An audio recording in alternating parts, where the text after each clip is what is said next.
lagi sama Iksan Akbar. Mesti Hanita. Pastinya di Bisik-Bisik Tetangga. Masa? Selamat datang Asmara Abigail di Bisik-Bisik Tetangga. Meskipun Oke. gak datang langsung ya, Betul. tapi ini tetangga juga tetangga berjauhan. Betul. Ini adalah tetangga jauh Asmara Abigail, aktris film papan atas Indonesia. Yes. Kenapa Asmara Abigail? Kenapa? Yang main kuntilanak kemarin kan ya? Iya, betul ya? Iya, Mang Kuntilanak yang Banyak filmnya. Banyak Selalu film. kita lihat di layar lebar. Tapi sekarang kita lagi nggak bisa nonton ke bioskop dulu. Dalam rangka pencegahan atau memutus rantai COVID-19 di Indonesia. Sementara tetangga kita ini adanya bukan di Indonesia tapi di Italia. Mungkin beberapa tetangga sudah baca, tapi buat yang baru tahu, kita ngobrol langsung sama Asmara. Bo, boleh tolong jelasin nggak sih awalnya ngapain ke Italia dan tanggal berapa nyampe di sana? Jadi aku berangkat tanggal 18 terus sampai 19 Februari. Nah, aku di sana kan sebetulnya buat Milan Fashion Week. Oke. Nah, Milan Fashion Week sampai hari terakhir itu 23 Februari. Jadi breakout di Italia itu tanggal 22 Februari. Itu udah lumayan tegang. Terus 23 Februari akhirnya mereka memutuskan untuk Milan Fashion Week tanpa audiens. Jadi cuma pakai big screen sama streaming online, jadi langsung cepet sih. Walaupun masih melakukan gitu, tapi mereka nonton. Terus kebetulan aku bulan Maretnya, sampai 8 Maret di Amsterdam ada screening film aku, judulnya Homecoming di Cinema Asia. Terus tanggal 20 sampai 22 Maret di Paris ada screening film Setan Jawa di Musée des Champs-Élysées. Tapi akhirnya kalau Maret Cinema Asia masih jalan, tapi aku dianjurkan untuk tidak berangkat karena Italia lumayan di blacklist gitu karena udah breakout. Terus kalau yang di Paris memang organizer memutuskan untuk untuk keselamatan kita semua karena itu udah akhir Maret. Oke. Berarti sekarang itu kamu kondisinya ada di Milan. Iya, aku di Milan, Iya. Provinsi Milan, Region Lombardi. Sementara breakout itu kotanya Codogno, Provinsi Lodi. Dan Lombardi. Lombardi itu region yang isinya beberapa provinsi gitu. Kayak Jawa Tengah, Jawa Iya. Kamu sendirian di sana atau ada tim? Jadi aku sebetulnya berangkat sendiri karena timnya udah kayak atur jadwal sendiri-sendiri. Nah, kebetulan tim film aku karena keburu masih di Jakarta, jadi mereka nggak berangkat. Jadi yang ketinggalan cuma aku. Astaga. Tapi kebetulan Milan tuh kayak rumah kedua sih. Jadi aku kuliah di sini. Terus aku juga punya keluarga di sini. Ada rumah juga. Jadi kayak aku kalau nggak di Ciputat tinggalnya di Milan. Jauh ya, Bo. Ya. Kalau nggak Jadi Ciputat, kalau Milan. misalnya tulis di Instagram itu domisilinya ada Ciputat dan juga Milan. Betul Oke. sekali. Oke, Italia ini merupakan negara dengan Aku gimana? bersyukur sih ada rumah. Bersyukur ada rumah karena kita Karena pikir banyak kamu sendiri.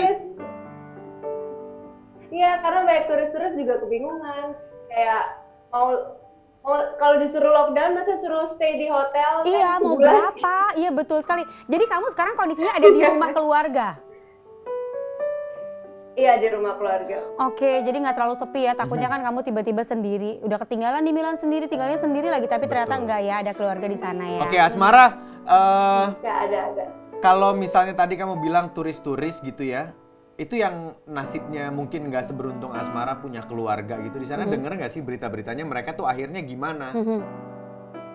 Aku sih kemarin cukup keep in touch sama KBRI di Roma. KBRI juga aktif, jadi mereka bikin Skype group. Kita bikin conference call kayak gini, jadi kalau ada yang punya pertanyaan bisa tanya. Pasti kalau turis-turis yang di Italia atau di negara lain yang mengalami kejadian kayak gini, pasti mereka langsung lapor di karena ini keadaan emergency kan. Iya. Terus kayaknya kita mesti memikirkan peraturan di negara itu tersebut, seperti di Italia melakukan lockdown, tapi kita juga tetap konfirmasi sama KBRI, menurut mereka yang terbaik seperti apa. Menurut KBRI juga lebih baik stay, kalau misalnya bisa stay, kalau darurat banget baru pulang. Soalnya dari Indonesia juga, karena di Indonesia lagi breakout, jadi daripada di sana susah, di sini susah, dan Italia juga meyakinkan ke kedutaan-kedutaan negara lain kalau misalnya warga negara asing akan ditreat secara sama seperti warga negara Italia. Oke. Asmara, ini kan Italia ini di berita ya, ini merupakan angka korban positif corona yang cukup melonjak dan cukup tinggi gitu ya. Ini update-nya sendiri. Iya, tadi kita masih nomor 1 sih. Iya. Aku nggak tahu sekarang apa udah dilewatin USA. US betul, USA. Iya, sekarang USA di atas. Yang meninggal. Iya. Nah, ini untuk perkembangannya sendiri di Italia seperti apa? Yang saat ini yang sudah. sekarang ini. Kalau sekarang kemarin aku nonton berita, kayaknya sekitar korbannya ya total korban sekitar 85.000 kalau aku nggak salah. Terus yang meninggal tuh sekitar 9.000, di atas 9.000. Terus yang sembuh tuh di atas 12.000. Oke. Iya. Dan itu Italia tuh bener-bener lockdown, sama sekali nggak boleh keluar, atau masih semi lockdown, masih ada yang bisa keluar gitu? Jadi intinya kita boleh keluar hanya untuk ke supermarket sama apotik. Oke. Jadi kita boleh belanja sendiri. Cuman ada peraturannya. Jadi dalam satu keluarga hanya satu orang yang belanja. Jadi dari kemarin aku ke supermarket ngeliat bapak-bapak berdiri di rak balut, banyak banget nelponin istrinya karena bingung. Jadi, karena nggak ngerti ya, Bo. Boleh belanja. Dan di keluarga kamu siapa yang tugas belanja? Kamu atau ada yang lain? Gantian sih, karena kebetulan maksudnya ya tergantung yang lagi bisa siapa, karena di sini kan kita juga work from home. Iya. Jadi dan supermarket sekarang jamnya tuh nggak sepanjang biasanya. Jadi kalau weekday jam 7 tutup, kalau weekend jam 5 tutup, malah kadang-kadang hari Minggu tutup. Oke. Karena mereka butuh waktu buat rolling barang, karena habisnya cepet banget. Iya. Terus perlu didisinfektan areanya, dan pekerja supermarket juga di sini hitungannya udah kayak tim medis juga sih, maksudnya mereka kan yang kontak langsung sama orang, terus mereka yang supply makanan ke kita, jadi kayak mereka dihargain banget juga gitu. Oke. Jadi mereka juga butuh istirahat gitu. Iya. Bagaimana penanganan pasien-pasien COVID-19? Apakah benar berita yang kita dengar bahwa sudah tidak ada tempat di rumah sakit ataupun tempat di pemakaman? Kemarin kan sempat viral tuh, katanya dimakaminnya udah pakai tronton gitu, rame-rame gitu tuh. Mobil tentara. Itu gimana, Asmara? Itu benar. Jadi di sini tuh emang keadaan darurat, militer sudah turun. Pertama karena emang udah masuk ke protokol negara sih, jadi kayak karena di sini juga kalau keluar rumah seenak jidat, nggak ada kepentingan, itu juga masuknya tindak kriminal. Kayak kita bawa surat jalan, terus kalau itu ada pasal-pasal yang kita tanda tangani. Kalau misalnya kita dicek positif, itu kita masuk tindak kriminal, bisa dianggap juga kayak pencobaan pembunuhan. Karena kita kan juga kayak kita menyebarkan penyakit ke orang, nyebarin virus ya. Cobaan pembunuhan. Iya. Masalahnya aku nggak tahu kayak posisinya, karena kita kan juga nggak tahu kita positif atau enggak gitu kan. Makanya kita mesti diem di rumah gitu. Kalaupun kita mesti ke supermarket juga ada peraturan yang harus diikutin, dari ngantrinya berapa meter, di dalam supermarket cuma bisa berapa orang, kayak gitu-gitu. Nah, makanya rumah sakit udah kolaps, padahal Italia tuh punya sistem kesehatan sanitari publik salah satu yang terbaik. Yang terbaik betul. Jadi semua gratis. semua gratis. Kayak teman aku berapa bulan yang lalu ngelahirin, abis ngelahirin pulang-pulang aja. Jadi kayak aku juga kayak lumayan baru pernah ngalamin kan, kayak oh di sini ternyata segratis itu. Iya. Ya tapi ternyata Terus kalau karena COVID-19 ini lonjakan pasiennya tinggi banget, jadi tim medis kurang. Kita udah dapat bantuan dari China, dari Kuba yang expert tim medis nanganin Ebola. Kita dapat bantuan dari Rusia sama dari Albania. Terus di sini memang udah kurang tempat pemakaman karena sehari bisa 800-900 orang yang meninggal, dan maksudnya orang Italia juga nggak siap gitu untuk menangani ini gitu. Jadi udah pakai militer, semua peti jenazah masuk ke dalam truk militer, terus habis itu mereka cari tempat. Jadi misalnya orang tinggal di situ belum tentu dimakamin di daerah itu, bisa jadi di kota lain karena udah nggak ada tempat di situ. Ya ampun, sedih banget. Terus juga kayak yang sedih kan di COVID-19 we cannot say goodbye kan. Kalau misalnya keluarga kita ada yang jadi korban kan, mereka benar-benar meninggalnya sendirian. Kita juga nggak bisa datang dan lain-lainnya. Say goodbye. Oke. Asmara, tapi kamu sudah melakukan pemeriksaan COVID-19 kah? Kalau di sini ada protokolnya, jadi kayak karena di sini rumah sakit udah kolaps, yang bisa cek positif atau enggak itu cuman yang dalam keadaan darurat. Oh iya. Jadi kita tuh nggak boleh ke rumah sakit karena di sana juga kayak banyak virus dan kita juga ibaratnya kalau kita nggak sekarat jangan nambah-nambahin kerjaan mereka. Betul. Jadi kita cuma boleh nelpon hotline emergency kalau kita benar-benar udah fever, udah panas dan udah nggak bisa napas, benar-benar nggak bisa diurusin di rumah, baru bisa telepon. Dan ikutin protokol. Karena ibaratnya kita benar-benar nggak boleh ketemu orang kalau kita dicurigai COVID gitu. Jadi benar-benar self karantin gitu ya, self karantina atau mengkarantina diri sendiri kalau misalnya memang udah ada tanda-tandanya. Nah kalau di sini nih sekarang ini semenjak COVID-19 ini banyak banget yang langka seperti masker dijual mahal sekali, udah gitu hand sanitizer dan lain-lain juga susah sekali. Kalau di sana gimana? Di sini sempat langka waktu breakout awal-awal lah tanggal 22 itu, tapi pemerintah langsung ambil langkah. Kalau misalnya ada yang jual mahal, mereka langsung kena tindak pidana, masuk penjara, jadi masuknya juga kriminal gitu. Jadi emang sanksinya tuh tegas semuanya ya. Jadi sekarang barang-barang itu bisa mudah didapatkan ya? Nggak semudah itu, tapi misalnya kita ke apotek, misalnya kayak balik lagi 3 hari lagi ya kayak gitu. Mungkin kayak mereka ada stok, tapi kan misalnya nggak semuanya dapet. Terus misal aku datangnya sore gitu, yang pagi udah dapet, aku nggak dapet gitu. Ntar balik lagi ya berapa hari. Atau bisa beli di online gitu. Betul. Iya. Asmara sudah dari bulan Februari ada di Itali, pastinya kangen sama keluarga di Indonesia. Kangen nggak sih? Kangen nggak? Kangen. Aku teleponan kok terus. Oke, video call ya.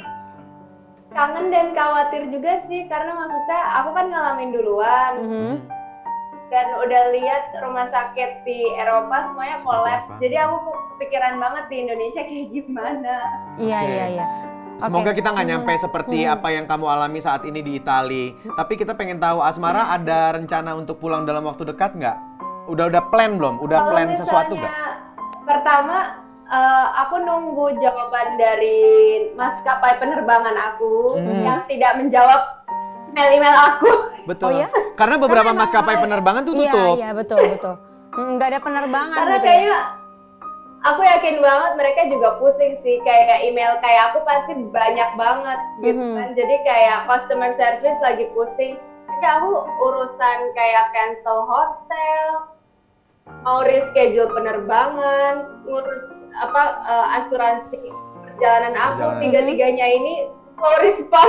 Sama sekali nggak ada respon ya? Emang iya, atau nggak kayak lama banget, atau dijawab tapi nggak ada jawabannya. Ya ampun. Jadi kayak aku mau pulang, aku juga bingung naik apa naik jet.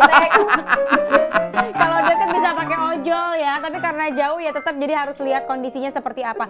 Ngomong-ngomong itu keluarga kamu gimana yang di Indonesia? Apakah ya pasti worry juga lah So kamu far di sana? sih papa, mama, tante-tante atau keluarga aku tuh kebanyakan perempuan jadi banyak kan tantenya. Tapi mereka semuanya tuh malah kayak tenang karena aku di Itali gitu kan. Kebetulan juga di Itali peraturannya jelas dan maksudnya di sini juga ada keluarga, ada rumah, jadi kayak mereka sih tenang dan mereka menganjurkan aku jangan balik ke Indonesia kalau di Indonesia juga belum selesai gitu. Iya, iya betul. Jadi kerjaan-kerjaan kamu gimana dong? Iya. Semuanya. Pekerjaan gimana, Asmara? Kebetulan aku kerja proyek-proyek yang akan datang tuh juga sama tim atau production atau filmmaker yang mereka juga concern. Jadi semua dipospon. Jadi nggak ada yang suruh aku buru-buru pulang mau syuting gitu, nggak ada. Semuanya juga dipospon gitu. Oke. Baik, seandainya orang tua kamu, keluarga kamu ngeliat episode ini di Bisik-Bisik Tetangga, apa yang mau kamu sampaikan ke mereka? Jangan keluar rumah. Iya, pesannya cuma itu ya, jangan keluar rumah ya, benar. Jangan keluar rumah dan maksudnya kayak orang tua aku udah kebiasa karena aku sering bolak-balik Ciputat Milan kan. Jadi kayak mereka tenang sih dan maksudnya karena mereka tenang, aku juga tenang. Oke. Iya. Oke. Baik. Oke, Asmara terima kasih ya hari ini udah ngobrol-ngobrol. Semoga kamu di sana pasti harus selalu sehat dan juga baik-baik. Keluarga kamu di sini juga sama ya. Semoga selalu sehat dan juga baik-baik ya. Sehat-sehat Asmara, sampai jumpa di Indonesia atau di Ciputat ya. Iya. Sampai jumpa. Kalau udah di Ciputat boleh mampir ke sini Radio Dalam ya. Oh iya, deket. Deket ya. Iya. Bye Asmara. Thank you. Bye. Baik, tetangga itu dia tadi Asmara Abigail ya, yang ceritanya bisa kita share karena lockdown di Milan ya. Betul sekali. Jadi Bisik-Bisik Tetangga akan gini nih, ini adalah tindakan preventif dari kita. Jadi kita pakai laptop, kita video call. Ya, video call. Nanti juga kita akan melakukan video call sama ada beberapa teman kita juga yang ada di luar. Betul. Biar kalian juga bisa tahu kondisi di sana tuh seperti apa. Dan yang pasti biar pada anteng di rumah, jangan keluar-keluar. Jangan keluar Udah, rumah. kalau nggak penting nggak usah. Betul, video callan aja semuanya gitu. Sama kok, kita juga kerja bisa video call. Nanti kita akan coba Tapi juga. baru ini loh gue video call tuh pakai make up, pakai baju bagus. Biasanya kan kalau video call buka semuanya. Masa sih? Buka kamar biar bukan cahaya cahaya masuk. Iya. Karena pencahayaan kurang ya. Betul. Nanti kita akan coba, pokoknya aku sama Iksan juga akan coba Work from home. Jadi kita akan coba video callan, jadi terus nonton episode-nya Bisik-Bisik Tetangga. Betul. Baiklah kalau gitu jangan lupa di like, comment, dan subscribe ya tetangga. Sehat-sehat semuanya. Iksan Akbar pamit. Mesti saya juga pamit. Ketemu lagi di episode lain dari Bisik-Bisik Tetangga. Masa?